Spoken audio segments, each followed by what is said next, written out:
Pampa study সেন্টারে আমি সকলকে স্বাগত জানাই এবং আমার এখানে ইতিহাস ভূগোল বাংলা খুব পরিষ্কারভাবে বুঝিয়ে দেওয়া হয়, সঙ্গে নোটসও দেওয়া হয়।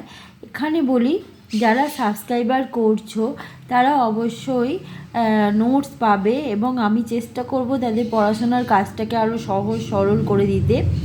আজকে আসি কয়েকটি বিষয় বলতে, যেটা হচ্ছে দেখবে যে ইতিহাসের মানে ক্লাস 10-এর ইতিহাসের কথা বলছি।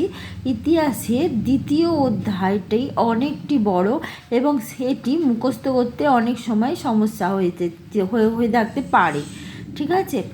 এবং সেক্ষেত্রে যদি আমরা নোটস করে নিই, যেমন হচ্ছে নোট কিছু তৈরি করে নিই, যেমন কলকাতা মেডিকেল কলেজ প্রসঙ্গে আসি। এখানে যদি আমরা লিখি এরকম পয়েন্ট করে, প্রতিষ্ঠাকাল 1835 খ্রিস্টাব্দের 28শে জানুয়ারি, এবং কৃতিত্ব বলতে লিখি যদি ভারতের প্রথম আধুনিক চিকিৎসা বিদ্যা চর্চার কেন্দ্র, ঠিক আছে? প্রথম অধ্যক্ষ ডক্টর জোসেফ ব্রামলি, জমি দান করেন মতিলাল শীল, ঠিক আছে? প্রথম ছাত্র বা ছাত্ররা হলেন দ্বারকানাথ গুপ্ত, রাজকৃষ্ণ দে, রহিম খান, মধুসূদন গুপ্ত। আচ্ছা, প্রথম ছাত্রী কাদম্বিনী গাঙ্গুলি। প্রসঙ্গত বলি, আমরা সকলেই জানি কাদম্বিনী গাঙ্গুলি হচ্ছেন ভারতের প্রথম মহিলা ডাক্তার, প্রথম সব ব্যবচ্ছেদকারী মধুসূদন গুপ্ত। এর আগে সব ব্যবচ্ছেদ করা হতো না, আর সব ব্যবচ্ছেদ না হলে ঠিকমতো ডাক্তারি পড়া যায় না। কার আমলে এটি তৈরি হয়? Lord Bentinck.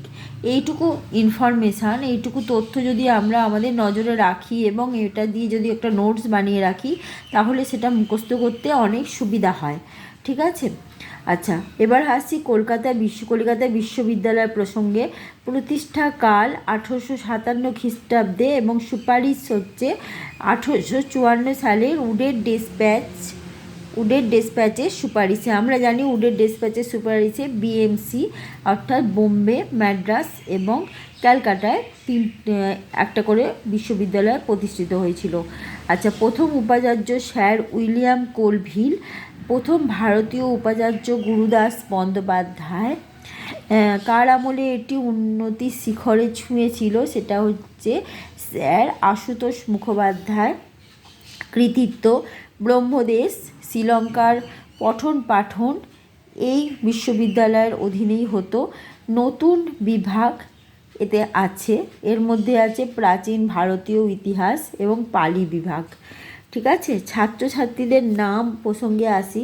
বঙ্কিমচন্দ্র চট্টোপাধ্যায়, যদুনাথ বোস, বেণীমাধব বড়ুয়া, চন্দ্রমুখী বসু, ঠিক আছে?